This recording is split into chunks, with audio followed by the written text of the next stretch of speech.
Well, hello, everybody. Friday again. Time for some Q&A. It's been like a week and a half since I've done one of these. Obviously, last Friday the episode was up, but I had recorded it on a Monday, was on the road for almost a week. We're back in the saddle. I think this is number 105.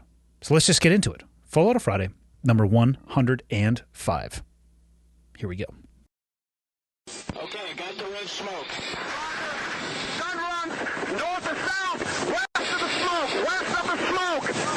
Okay, copy, west of the smoke. I'm looking at danger close now. Come on with it, baby, give it to me, I need it. You're cleared hot. Copy, cleared hot. All right, we're back. I think I have 3 questions for today. The third one is relatively long, and let me check here real fast. Yeah, it has 4 questions at the bottom with multiple paragraphs leading into it. So I think what I'm going to do is just hit the first 3. If I have time, actually I have all the time that I want. If I feel like it, I'll do the 4th one. But I think it's just going to be 3 because I want to get out and enjoy my weekend, just like I'm sure everybody else does. So let us begin. Email number 1. Hey, Andy, a little bit of a 2-part question here. 1, I am a recent BUDS dud, class 354. BUDS is Basic Underwater Demolition / SEAL Training. It is the initial huge end of the funnel that, of course, works its way down to the very small end, and only a few people make it through, but it is the beginning of the pipeline to become a SEAL. So I'm a recent BUDS dud, class 354, and I'm really struggling to swallow the pill that I gave up on myself and my dream in a moment of weakness. I feel like less of a man because of it, and it is starting to affect important relationships and other aspects of my life. Any advice on how to deal with that would be greatly appreciated. Secondly, I would like to hear your thoughts on the use of PEDs in the pipeline, such as HGH, human growth hormone. And this one I had to look up, and I still don't know how to say it correctly. PSARMS. I think it's SARMs, PSARMs. I don't know. I'm not an English major. And I still, even after looking it up, I'm not 100% sure what it is. It seems to be an anabolic substance that treats or gets not the results, but it gets the reaction from your body as if it is exogenous testosterone. Essentially, what I think it is a over-the-counter version of steroids. I digress. I know a lot of guys have been using them in recent classes, in parentheses, officers and fleet returnees. And I'm wondering if it was such a big issue when you went through. If this doesn't make it into a Full Auto Friday, no big deal. But if you could respond to this email, that would be wonderful. Thank you for your time. Let's go backwards. Let's start by talking about PEDs, performance-enhancing drugs. I have an incredibly limited exposure to this personally, and it was much later on in my career. And Matthew Cole, the author of Code Over Country, the book sitting on the table still, asked me about this. And he asked me specifically, how many people do you think in your class were taking or were on steroids? And I had to sit back and really think about it, because what I know for a fact is that while I was in training, and again, this is in 97, and maybe things have changed a lot between now and then, or maybe people have more access to the information about this. I'm not sure. But in 97, the one thing I'm absolutely positive of is that I never thought about it one time, not only for use myself or that even that anybody in my class would have been doing so. That's not to say that they weren't, but to me, maybe I was very naive at where I was in my life, but I really didn't know that much about it and gave it 0 thoughts. Is it possible that somebody in my class or other people or multiple people were using? Of course, and I don't know. But what I can tell you is, to answer this question, HGH and SARMs, PSARMs, whatever it may be, if you think that something that you inject yourself with or take out of a bottle, which I believe the SARMs is pill form, if you think that the solution to graduating from BUDS comes from a bottle or a needle, your headspace is very misplaced. Can it help with recovery? Yes, it absolutely could. Could it help with conditioning to a degree, maybe leading up to that? Yes, it absolutely could. But as a student and then as an instructor, I watched hundreds of times as the highest level of conditioning in students through the Talon. Great cardio, great stamina, great strength, great recovery. And I tell people this all the time when I talk about BUD/S training and why people quit. Or it's not even necessarily why people quit. It is, in my opinion, and this is all that it counts for, the most important muscle in your body when it comes to passing or failing is not from the neck down. It's from the neck up. It's your brain. It's how you talk to yourself. It's how you set your goals. It is how you prepare yourself mentally and emotionally. So you can have all of these tools and all of these exogenous supplements that could go with that, which the jury is completely out and the verdict is in on as to whether or not steroids and HGH works. Yes, they absolutely do. Are they magic? No, they're absolutely not. Take all of them if you want to. Juice yourself up to the gills if you think that means you are going to graduate BUD/S or it's going to increase your odds. The only way I think it may increase your odds is that you might be slightly more recovered, so therefore slightly less prone to be injured. But other than that, I don't see it as a net positive. I actually think if you are emotionally and physically relying on these things that are exogenous, you're setting yourself up for failure. Because guess what? In the moments that you need it, that bottle and needle, they're not going to be there. What is going to be there is the way that you talk to yourself, the way that you have prepared yourself, the way that you set your goals. Those things are what's actually going to matter. Officers and fleet returnees. I wonder why, I'm curious as to why you specifically called out the officer community, and I'm curious as to why the officer community would be more prone to doing that. And I just truly don't have an answer for it. But my answer, like I said, is that it doesn't, what comes out of a bottle or what comes out of a needle, it may help in some obscure ways, but as far as the end result, it's going to be the neck up, not the neck down. And in my experience, and again, from my limited knowledge and understanding, the stuff that you listed, that's neck down. People would be much better off investing that time, money, energy, and effort into things that can change the impact about what's going on in between your ears. Now, being a BUD/S dud, which I'm going to assume means that you dropped on request or DOR'd. Another way to say that is that you quit. And that puts you into a category of people.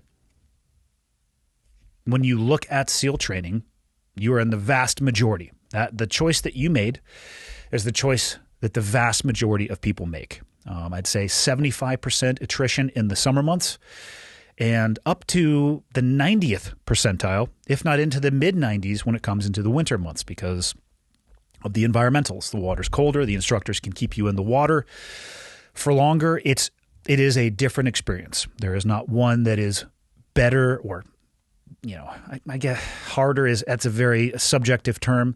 There is a difference during the two largely seasons in San Diego of winter and everything other than winter. I had a winter class when I went through.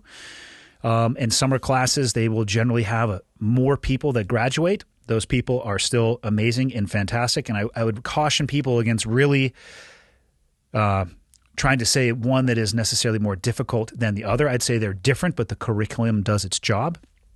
Totally going down a rabbit hole here that doesn't answer your question at all. But you made a choice that a lot of people make. And I've said this many times on the podcast. When I went back as an instructor and actually got to spend time with the students, they expressed to me almost exactly what you wrote down. I gave up on myself and my dream in a moment of weakness.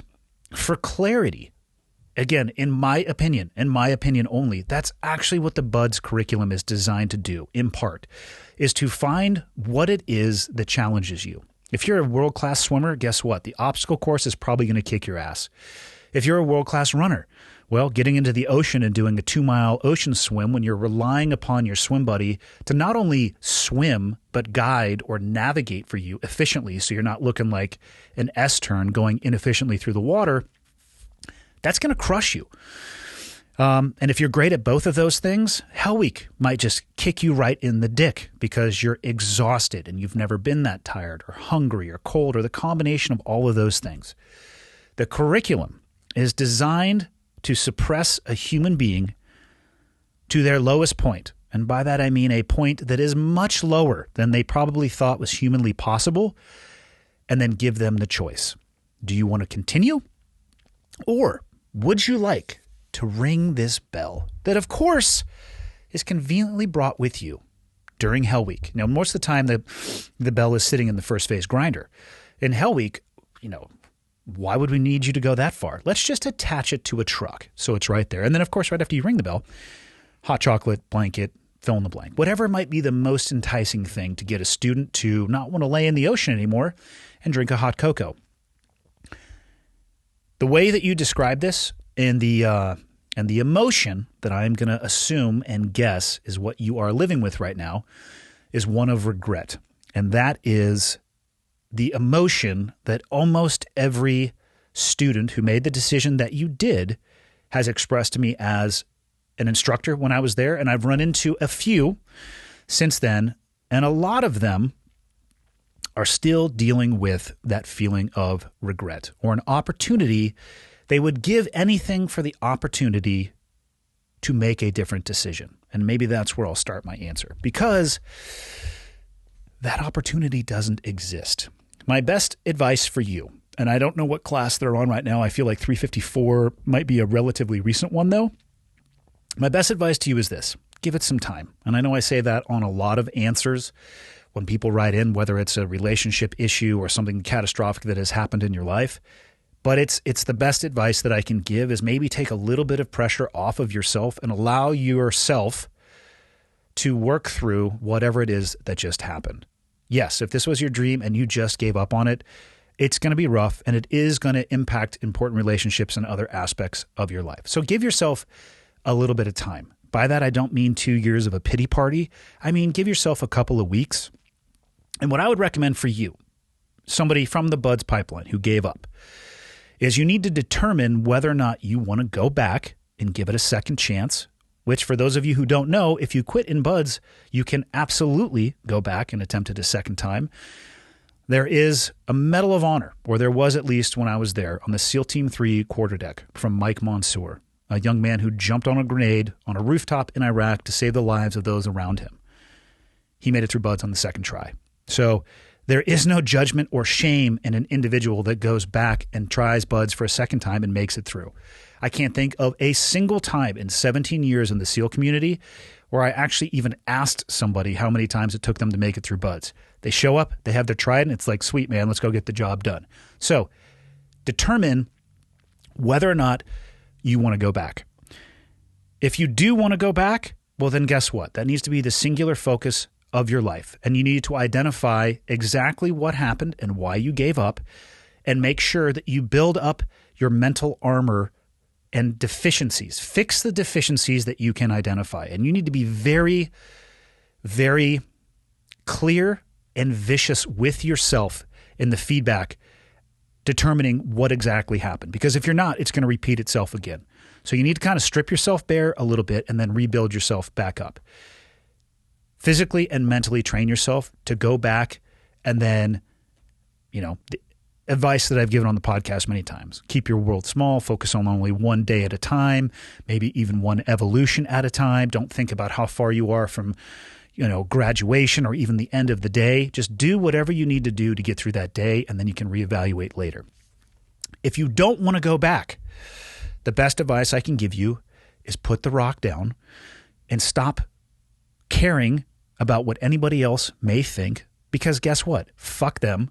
They've never tried it. They have no understanding of the pipeline that you have attempted, and don't bother explaining it to them. Don't let that failure in a moment of weakness. Actually, no, it's not even, I'm not going to even use the term weakness, because it's not weakness. It's what the curriculum is designed to do.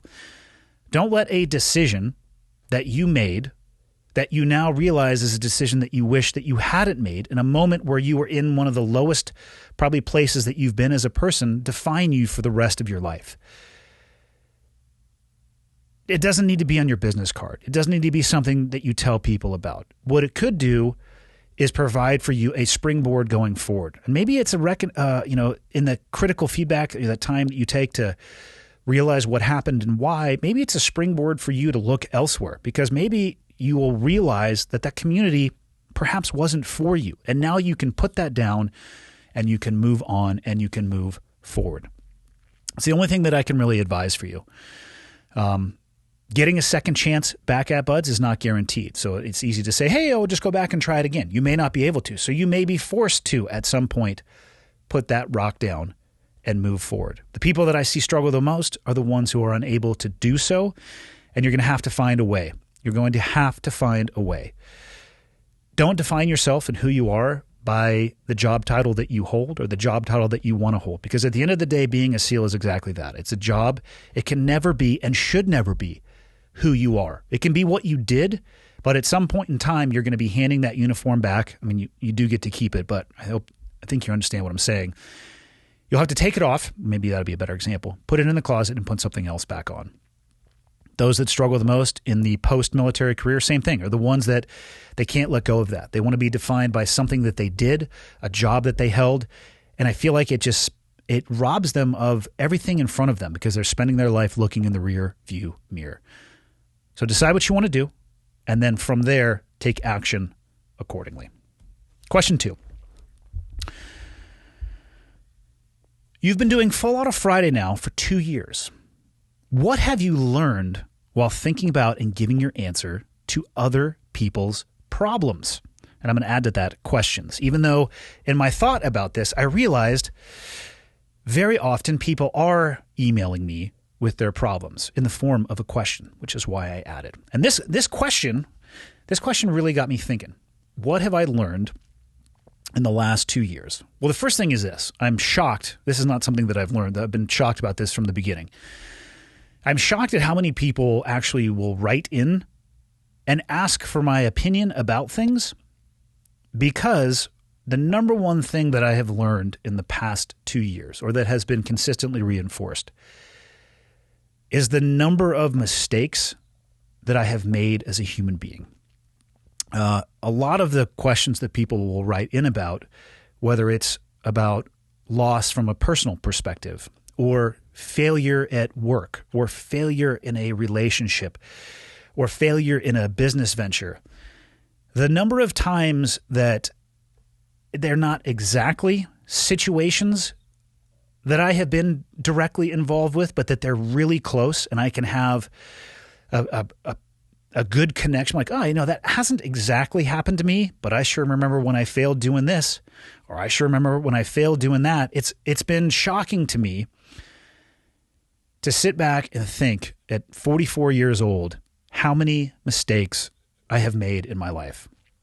I have made terrible business decisions, and I've made them emotionally. And I've also made shitty business decisions when I thought I was being objective. I just wasn't looking at all the data. And I've lost money, and I entered into partnerships that didn't necessarily work out in the best for either of us, but it was all predicated on us probably not being clear up front. And professionally, oh my God, I don't know if people believe me or not, but I got into a good amount of trouble when I was in the military. And I got into trouble at almost every single rank because for me, the biggest enemy to me and my success has always been me. I struggle at times with not being a smartass. I'm sure that probably comes through on the podcast from time to time, but fuck, that's gotten me in trouble over my career. And I look back at who I was in my 20s and then in my 30s and even in my 40s. Oh, the things that I have said that I wish that I could take back, and the reasons that I said them, and treating people in a way that they didn't deserve to be treated because I was being a fucking asshole. And just looking back at the volume of times that I have fallen short of the person that I wanted to be from a professional setting, let alone, early in my mid-20s, thinking that I knew so much, and now looking back and realizing that I knew so little. And then in my 30s, I'm like, I'm in my 30s now. I definitely got it figured out. No, complete and utter moron in a lot of respects in my life. And now in my 40s, I try to remember when things like that come up, the mistakes that I made in my 30s and 20s and even in my teens. And I have found that it helps me round the edges because I can empathize where somebody is coming from and I can understand what maybe would cause that emotional outburst. And I wish I could just reach out and be like, hey, let me explain to you the 10 times that I was in your situation and took the actions that you're getting ready to take and the negative consequences that came from that. And then, relationship wise, I was asked recently on a written article that's going to be coming out in the Black Rifle Coffee or Die magazine.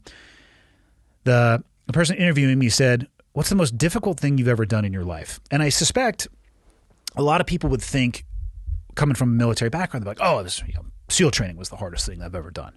No, I look back on my life now, SEAL training was a fucking joke. In the totality of things that I have experienced, it was extremely difficult, and I'm very fortunate that I escaped injury and was able to make it through without being rolled back, either for a performance issue or a medical issue. But in the totality of life since then, it's a fucking joke.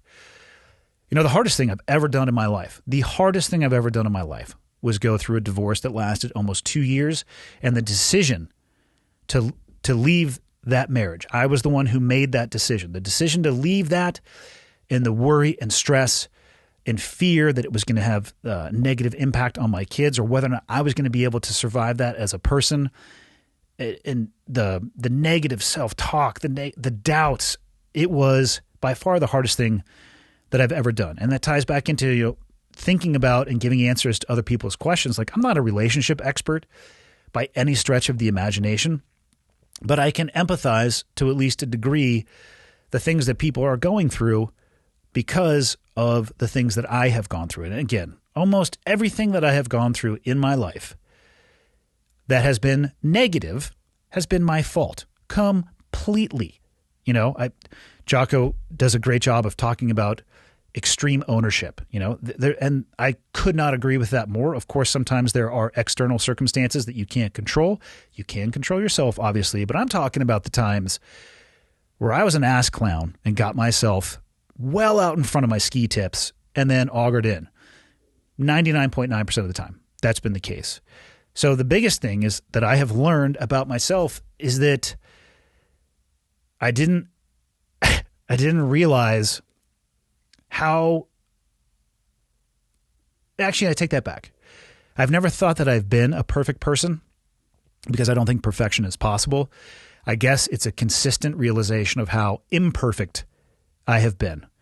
And that's a tough one to come to. Wow, I actually really suck at times.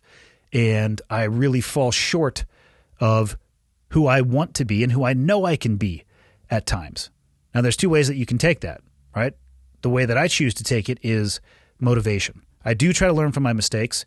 And I think that's what I enjoy about doing these Friday episodes is that hopefully in me talking about the mistakes that I have made in my personal life and professional life, that people could hopefully skip over some of them and not go through some of the pain and suffering that I have brought upon myself. So that's the biggest thing. And I enjoy it. And again, I'm still shocked that people reach out to me and want to know what I think. Question 3, this is going to be the last one because I'm getting ready to record a podcast after this that will come out on Monday. This is a long one. Here we go. I'm 32 years old, and I would like to think of myself as a pretty open-minded, accepting, and inclusive guy. I don't care about skin color, gender, orientation, etc. All I care about is an individual's content of their character. The group identity and political division crap never pulled me in either direction because, frankly, I'm disgusted at both major political parties in America right now. Fuck, I couldn't agree with you more. Earlier today, I was at a local park here where I live, and I was walking around with my girlfriend and my little cousin, who I invited to hang out and go shooting with me this weekend. He's 11 years old and has a good head on his shoulders, and my girlfriend is very similarly minded to me. She treats everyone as an individual and would never persecute others. When we got to the park, there were tons of couples, kids, sports teams, etc. playing and having a nice time. We walked down to a pavilion to relax and watch the lake and the ducks. When we were about 100 yards out from the pavilion, there was a guy there yelling and screaming. I immediately told my girlfriend and cousin to stop, and after the first few bouts of obscenities, we listened in and heard the guy repeatedly yelling, "Racists, eat a dick." To which I was shocked, but also internally laughing because of how absurd of a statement that was. Agree, that's a little awkward for sure for somebody to be yelling. However, yeah, I think racists should eat a dick. So I agree with the statement. It's also just awkward to be screaming. There was clearly something wrong with the guy, but we decided to not go forward with our original plan and discuss what else we could do in a different area of the park. In the 20 or so seconds that we were discussing the plan, the guy zeroes in on me and starts saying, yeah, I'll say that shit right in front of you, your girl, and kid. Fuck you. I was the only guy around, so he was clearly looking at and saying that to me. I said nothing back and didn't want to escalate the situation because I have a lot to lose financially if I caused a fight or scene. Immediately after his statement, he said, yeah, I got a fucking gun and I'll shoot you back too. Or I'll shoot back too, to which I immediately told my girlfriend to take my cousin to my truck while I get in between them and the guy to buy them time and space so we could all get out. I dialed 911 and called the local police to report the situation and immediately started moving back to my truck while facing the guy, while he got on his bike and started coming towards me, to which I knew I needed to get to my truck where my concealed carry pistol was. While he was coming at me, he was waving something that he took out of his backpack and also was yelling, call your people, I'll blast them too. To which I was even more confused because I literally said nothing to this man, but I was not interested in staying there to find out if he was bluffing about having a gun or not. At this point, my girlfriend and cousin are 20 to 30 yards ahead of me running, and I make my break for my truck to get out of there. We start up my truck and take off, and the entire situation ends as this man is in my rearview mirror waving something at me in his right hand. I literally said nothing out loud, wasn't doing anything weird, wasn't drawing attention to myself, and wasn't combative. But this guy honed in on me, and in parentheses, possibly either because of my look. I suppose he noticed me because I still have my military haircut, which some people might confuse for LEO. I don't know. After we left, I told my girlfriend and cousin that they did a great job in not asking questions and moving quickly. And then I took them out to get ice cream and to go to a nicer park in a quieter side of town. But damn, what a day. We talked about it. We talked more about it once our emotions slowed down and we all had a chance to relax.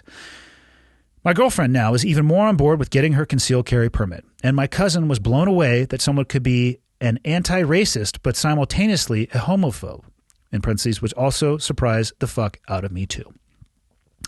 Sometime in the next few years, I'd like to settle down and bring children into this world, and I want to make sure my mind is thinking clearly on how to handle and also talk about these high-stress events with my loved ones. My questions are as follows. 1. What should I have said to my girlfriend and little cousin afterwards? 2. What did you tell your wife and kids after your infamous flip-flop fight? 3. Should I have done anything different? Gotten out of there sooner or faster, stayed and fought the guy, went a different way while my girlfriend and cousin were ahead of us? 4. What did I do or what should I do to change my look or appearance to maybe be more of a gray man and dodge people like that?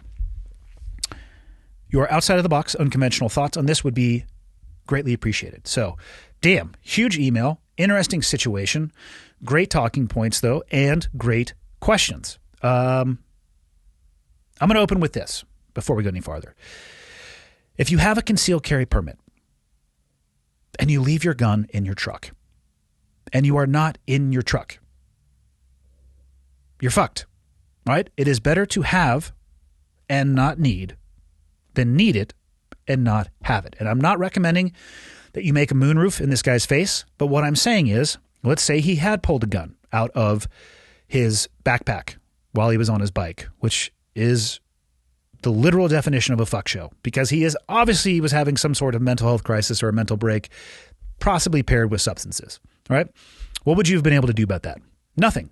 So for people who choose to leave their concealed carry weapon in their vehicle when they are not in their vehicle, just understand the limitation that you are putting yourself in. Like I said, better to have it and not need it on you than need it on you and not have it. But I'm not going to spend any more time on that. I think that one's pretty clear. So what should I have said to my girlfriend and little cousin afterwards? Actually, first and foremost, before I get into that, I think you handled this situation well.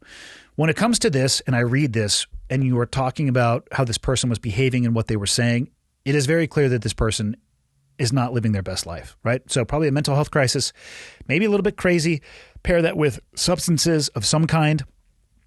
So these people exist. in the real world. And I hope the people listening and watching, they don't actually have to go out and encounter them, but it can get a little wild when you do. I don't think there's a template that you have to follow every time, but what I'll say is this. I think you did a very good job. There was no violence. You made a decision. You recognized what was going on early. You audibled on your original plan. You created space and distance for your girlfriend and your cousin. You maintained your situational awareness on the threat. You called to a higher level of care. You got out of there. You easily could have escalated this into a confrontation. And I don't know if that's a right or a wrong answer. Let's just say that's a branch of the tree that you could have taken. And then you guys got out of there. You went and continued your day. It didn't ruin anything. And you actually have a really amazing talking point with your cousin and your girlfriend. Sounds like your girlfriend has already used this as a learning point and realized that, hey, having tools available, being trained and competent and current on those tools could actually make a huge difference in a situation like this. So that's a benefit right there. You can talk with your cousin about decision-making and explain all of the things that were going through your brain. I think you handled this really well because at the end of the day, something that could have turned into something terrible kind of turned into nothing. And it's very easy to second guess yourself.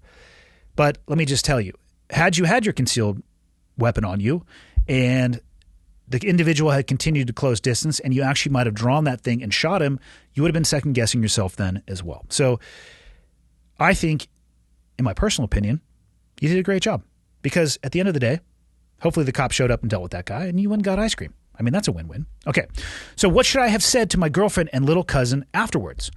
I don't think you have to say anything necessarily. I would give it a little bit of time post ice cream and maybe just talk about why you made the decisions that you did. Why did you say before you got there, you know what, we're going to change our plan and we're going to audible and we're going to go somewhere else? Explain that to your cousin. I think your girlfriend probably understands. Explain to them or explain to your cousin why you wanted them to head back to the car and why you chose to stay where you were and engage the way that you did. And basically, by that I mean creating that buffer so they had the ability to move. And I would just kind of break it down and explain to your cousin more than anybody. And I say that because I feel like your girlfriend intuitively probably understands, but you can explain that even in an emotional situation like this, which these can be very emotional, that you can objectively and logically think through it, which is exactly what you did. What did I tell my wife and kids after your infamous flip-flop fight? Which people can go back on previous podcasts and listen to me talking about that. And the reality is I didn't say much of anything other than the reason I chose to get involved that night is that I have always told my children that they need to stand up for what they believe in. And who the fuck would I be if I watched what happened that night going down and I actually didn't get my ass out of the seat, put myself in jeopardy a little bit, and assist?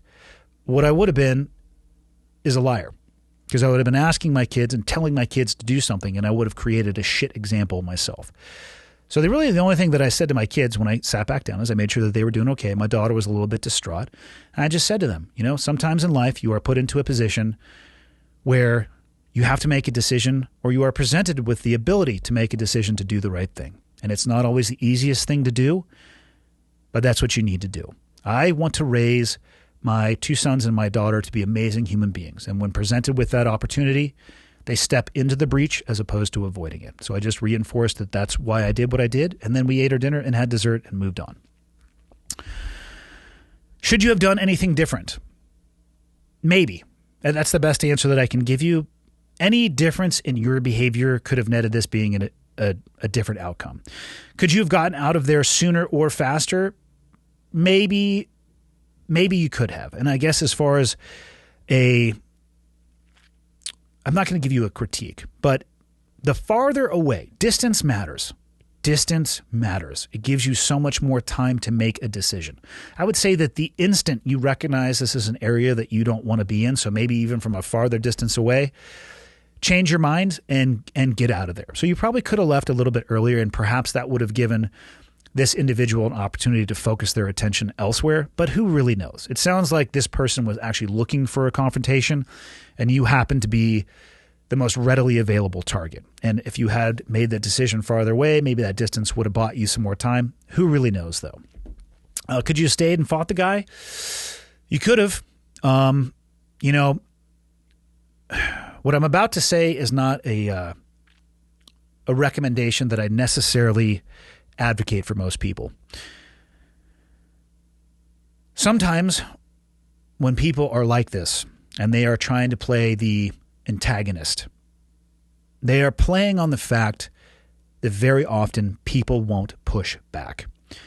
I have a few times in my life let other individuals know that I am ready, willing, able, and prepared to take violence to a level far beyond what they are going to be comfortable with and far beyond what they want to be involved with, and they shut the fuck down. So there is a chance that if you would have gone back at this guy hard, he would have shut the fuck up and selected an easier victim, for lack of a better term. Or it could have escalated, which is exactly why I say you need to be very careful with that tact. Some people are just looking for people to victimize, and when they get pushed back, they go somewhere else, but it also could escalate it to the next level, so keep that in mind. Could you have fought him? Sure. Would that have immediately, escalated this to a very different level, not only legally, but with the police, all that stuff? Yes, it would, so keep that in mind. Bottom line, I think you did a really good job, other than having your concealed carry pistol in your goddamn truck. And finally, what did I do, or what should I do to change my look or appearance to maybe be more of a gray man and dodge people like that? I don't think you can. The issue here is that person and not how you look. A haircut from a distance is pretty hard to tell, especially if you have like a baseball hat on. It's like, it's this situation I think is far less about you and far more about the other person.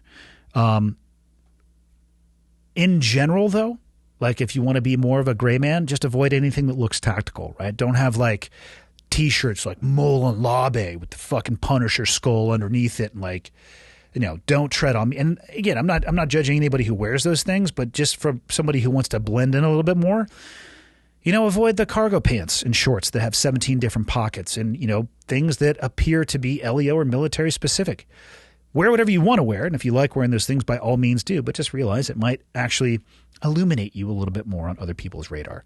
I don't think that's the case here. I think this person was just out of his fucking mind and looking for anybody to antagonize, and you happen to drop into a second or for a second in his world. So, good job. Take from it what you can. Maybe clean up a little bit where you keep your pistol, and then move on from there.